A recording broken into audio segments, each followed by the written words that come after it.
Formosa is a small island, yet blessed with an array of natural wonder and splendor. From the north, ancient towns and aboriginal villages lie alongside towering mountains, beautiful waterfalls, and elaborate temples. The central region displays the full range of Formosa's spectacular beauty: the shining sea, roaring rivers, and emerald forests. Known as the island's cultural center, southern Formosa still retains many of the traditions of the mainland immigrants when they first settled in this area. With tens of thousands of people practicing the Kuan Yin method, Formosa has gained international attention and respect for its economic independence and power. Diligent spiritual practice has brought their land abundant prosperity and development. Through the sincerity of the practitioners, Formosa enjoys the blessings and merits of a peaceful nation. In early 2007, Supreme Master Ching Hai answered the sincere longing of her association members when she joined the festivities with honored guests and around 10,000 of our association members from around the world to celebrate the Lunar New Year of the Pig on February 18, 2007 in Formosa. On the same auspicious day, the Shining World Leadership Award ceremony was held, and Supreme Master Ching Hai awarded the former President of the Philippines, Fidel Ramos, President of the Gusi Peace Prize Foundation, Manuel L. Morato, and Senator Harrison Alvarez for their compassionate work for the Aulaxese refugees in the Philippines. Following these celebrations, an international retreat took place where Supreme Master Ching Hai and our association members meditated and prayed for peace throughout the world. On February 22, 2007, the Supreme Master Ching Hai Day was celebrated with great fanfare and beautiful performances.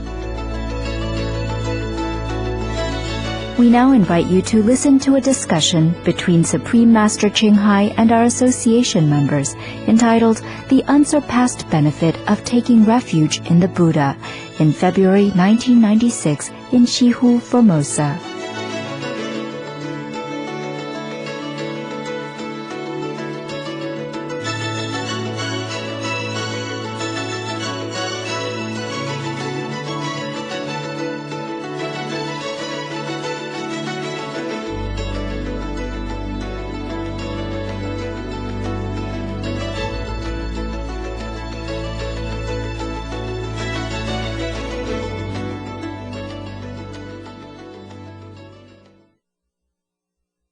Since you came here, to want to become Buddha, I tell you some of the Buddha story.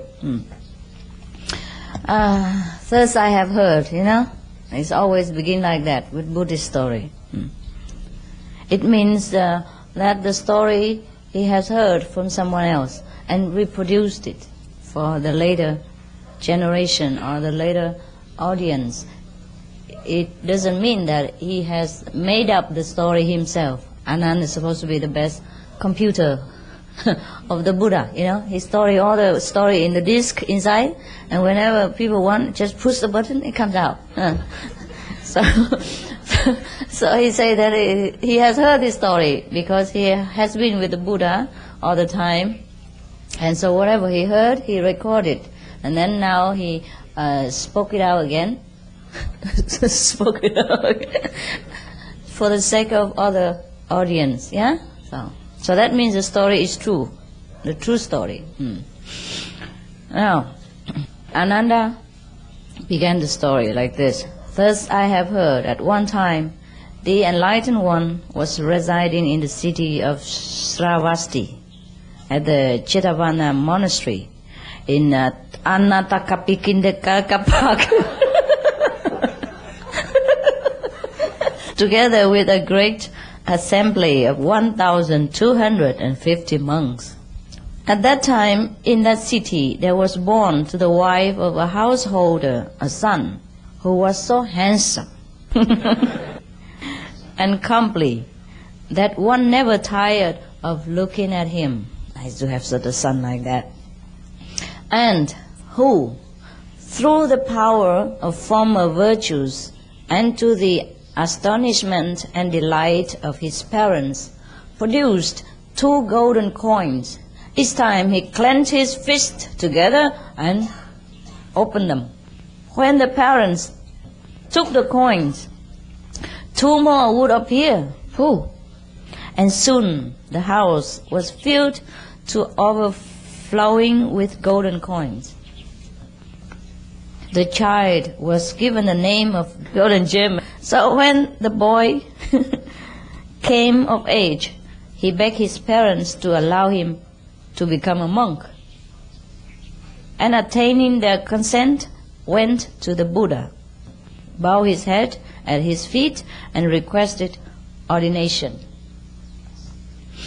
When the Buddha consented, his hair and beard were shaven, and he donned the religious garb and became a monk. So later, when he was 20 years old, and the time had come for him to take the Arhat's vow and become fully ordained, he bowed with faith and devotion to the Sangha, according to rank, and wherever he placed his hands, gold coins would appear.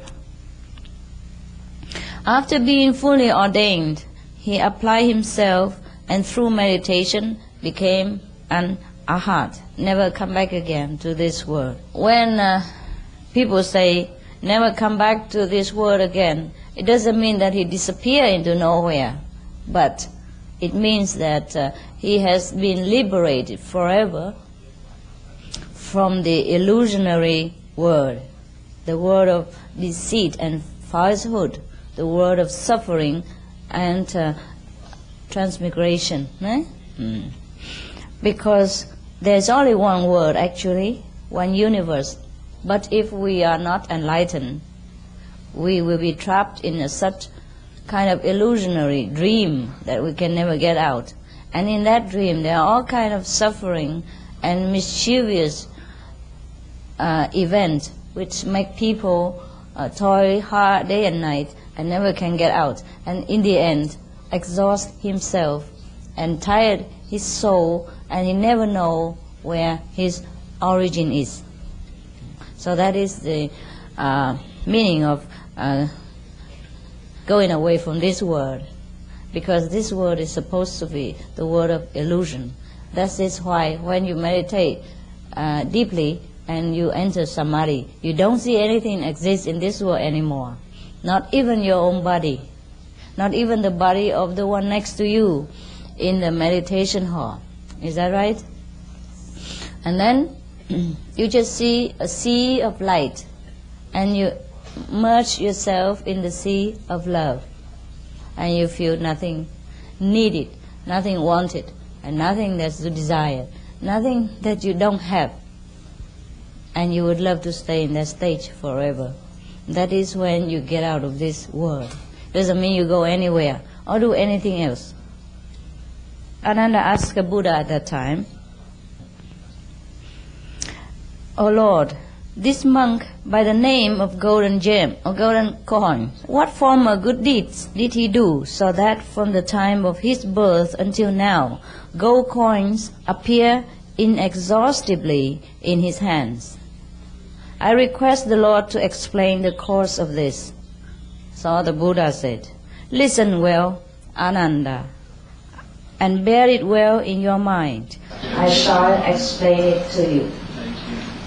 Ananda replied, "I beg the Lord to speak. I shall listen." So now, the Buddha finally spoke. Thereupon the enlightened one said, "In times long past, 61 aeons ago, when the Buddha Kassapa had come into the world of illusion, he taught the divine law, means the Buddhist teaching, the truth, the Dharma. And the aid which he brought to living beings was beyond conception. While the Buddha and his Sangha were traveling through the various countries, a wealthy householder of the upper caste prepared different kinds of food. invited the Buddha Kassapa and his disciples and offered it to them. At that time, there was a poor man who made his living by bringing wood down from the mountains and selling it to those who need. And then that day, and up to that day, he has saved up to 2 coins. Seeing the Buddha and his disciples invited and go into the noble's palace, he had faith and rejoiced, and offered his only 2 coins to the Buddha, the only possession he has. In compassion, the Buddha said, I accept the 2 coins. That's mean in compassion, you see that? Even the Buddha accepts something, that is because of his compassion, not because he wants the golden coins. Why is it so? Huh? He didn't need it, right? Yes. In the old time, when the Buddha was alive, any Buddha, when they come into this world, many disciples would follow, right? And then among them would be the wealthy and the nobles. So the Buddhas or his disciples would never be lack of any material comfort. Thus the Buddha would have never needed the 2 coins of the poor man. But since the poor man is forever poor, if he doesn't offer something to a highly spiritual practitioners or the Buddha, he would never get out of the circle of his poverty. Because poverty comes originally from stinginess, from miserliness. And if one continue to be poor and one has nothing to offer, then one continue to stay in poverty. And since one is continuously stay in poverty, one has nothing to offer, and then again come back to poverty. Thus, in the old time, people believe that if they offer something to the Buddhas or the Sangha, means his true disciples, then they will gain wealth and health and fame, in the next life to come. And this story would have proved it. So the Lord then said to Ananda, the Lord means Sakyamuni Buddha, Ananda, through the power of the virtue of that poor man's offering those 2 coins to the Buddha and his disciples, gold coins have appeared in his hands without interruption for 60 great aeons. 1 aeon is supposed to be many kalpas, many kalpas. Each kalpa is many thousand millions of years. So we don't bother to calculate this. It is a great length of time, saying that that person has enjoyed luck and wealth through many incarnations of his existence. Now, and that man has had an abundance of property, jewels, and the necessities. Ananda, this monk, golden coins, was that poor man who lived at that time and under those circumstances. Soon he will attain the highest fruit, and his future fruits will be inconceivable when they are mature. Thus it is, Ananda, that every living being should strive to perform the act of giving.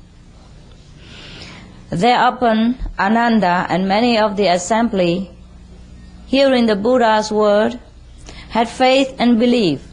Some became stream winners, some once returners, some never returners, some became arhats, and some brought forth a mind of supreme enlightenment. Some enter the realm of no return, and when the Lord has thus taught, or rejoice greatly. Perhaps like the Jetavana monastery, the deer park, at the deer park. I think that's the place where the Buddha first taught the Dharma to disciples. At that time, there is a great assembly of 1,250 monks were with the Buddha. That's a great number, huh? Don't you think so? In India, the monks, the renunciation tradition is very high, very respected and well kept throughout generations. So even now, if you go to India, you will see a lot of monks and nuns everywhere. They would go to beg for alms in the daytime, and then went back to their caves or on the Ganges river banks. That's how they live and sleep there, or meditate there, or not meditate there. Sometimes they just recite the mantras or recite the Buddha's name or the God's name, and then that's how they live their life. It's quite free, really. It's very free life. I think it would be very nice to have that kind of life too. Taiwan people has a quite high standard of living, and they earn money easily, and every comfort comes to them if they have money. And they import everything to Taiwan, including German bread and French cheese, everything. And very difficult for the people to renounce, I think. More difficult today than in the old time. Because in the old time, even though if you have money, your house are not supposed to be as good as this at the house today. No air condition, no central heating, no heater, no radio, no television, nothing like that. So if you just renounce, and the road outside are dusty. Even if you have money to buy a horse carriage, the road is very dusty, and all this kind of horse left over, they dry up and then they fly into the air, and wherever you go it's just dust and dirt, and there's nothing really so attractive about the olden time that we heard so much about, except if you live in a castle and you never come out. That is why Buddha had a shock of his life when he sneakily went out of his palace and discovered the whole truth, nothing but truth, outside the palace gate. And that's how it shocked him into renunciation. He was a prince. He never was allowed or never has the need to go outside to go shopping or to see the life of the ordinary people outside his palace. So once he went out, he saw everything. Poverty, death, sickness, and filthiness, everything. The life in truth wasn't as good as the life in the palace. He has summer palace, winter palace, autumn palace, spring palace, accordingly, so that he can enjoy. Because in the old time, I don't think they have air condition. So summer palace is a different place. Perhaps it's in a mountain where there is some cool air, supposed to snow in winter. And in summer it's very cool. That's why his father built 4 different palaces for him, so that he never have to experience suffering and want. So he never will renounce the world, because one of the astrologer predicted that he will renounce the kingdom and become a monk and became an enlightened Buddha. So the father was very afraid that the son would go away and became a Buddha, and he has no heir to succeed the throne. Every parents love their children. Doesn't matter if the beggar's parents or middle class parents, never mind the king who has only one son. So we can understand very well the love of the father. Now even all that love and luxury doesn't have enough power to bind him in this mundane existence, because he was destined to become a Buddha. Or perhaps he was already a Buddha, and he took pity upon us, the mortals, the suffering beings in the illusionary world, so he took birth again in this suffering sea of existence in order to deliver us our ignorance. At least, even though after the Buddha has gone, maybe the enlightened lineage has died down with all the great disciples, but still at least the teaching it still remains, yeah, like the non-violence, yeah, the vegetarian diet, and the respect for the truth and the quest for enlightenment still are very much instilled inside the pages of all the teaching of the Buddha. So at least reading all this, one would be inspired to go alone or elsewhere to search for further knowledge of enlightenment. So the Buddha has done, of course, a great job, that there's no words we can praise him enough. That is about the Buddha. And now, about the monks. It's very difficult to become a monk today. It was difficult at that time as well. But difficult doesn't mean impossible. If we want to do something, we can. There are so many examples of great monks throughout the history that if we keep reading them, we probably feel inspired and we feel encouraged, and we have the confidence to dedicate our life to the teaching of a living Buddha. It is also of use if you became a monk without having a teacher also. At least you have the highest ideal to serve mankind through whatever you know. But of course it would be best if you have a living Buddha to teach you and you become a monk under him in order to spread the noble teaching and deliver all sentient beings to the original bliss in nirvana. Sometimes without having a teacher, and you have a very, very firm faith, very, very determination to follow the old teaching of the deceased master, you will probably also attain some fruit. It's very difficult and very rare, but you might do that if you're really sincere. Perhaps it's not the highest order, but still you have something to reward you. Nevertheless, I must inform you again what I know, that Guanyin method, the art of listening, everyone must learn. If we don't learn this art of listening, we suffer all the time, and we will suffer all the time to come.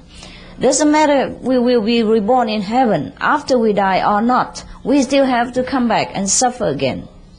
Throughout the stories of Buddhist literature, you will see that many gods so high, like Indra, or other gods in heaven, they cry, they suffer a lot when their merit has run out and they have to be reborn again, sometimes as worms, sometimes as animals, not as much as a human life. And sometimes they have to go down from heaven, come to the earth in order to bow to a living Buddha, if it happens to have one at that time, to seek refuge in the Buddha. Otherwise they will be reborn in a terribly low existence and suffer a great deal for many thousands of lifetimes to come. That is why most of the masters do not emphasize that people use charity as a mean of delivering ourselves. Charity is very good, especially when you offer things to the Buddha, like this man. He offered 2 coins, but for 61 aeons, numerous kalpas, he always have golden coins in his hands. That means he never has to suffer from poverty and want or any uncomfortable living existence for such a long periods of time. And then, after such a long time, he finally attained arhatship. But that's a long time. It would have been better if at that moment he doesn't offer the coins only, but he offer himself, offer his soul to the Buddha. You see? But he has not seen the better example. He only seen that other people offering food to Buddha. So he repeated, he imitated that act of kindness only. It's a pity. That is why to give in charity is not as good as to give the true teaching to the people, to spread the teaching to the people. That's why since ancient time people keep praising monkhood, because if they follow a living Buddha, they can learn very well, and then they continue to go out and spread the teaching and deliver other people. It is much better than they give any golden coins in a mountain of number to the people, because that will only satisfy their material craving for a very short period of time, but cannot deliver them forever to the Buddha's land or the kingdom of God.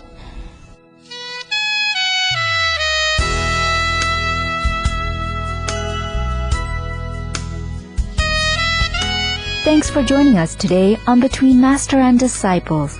Please tune in tomorrow for part 2 of The Unsurpassed Benefit of Taking Refuge in the Buddha. Up next, Essential Oils, a Gift from Nature, on healthy living right after noteworthy news. So please keep that dial here on Supreme Master Television.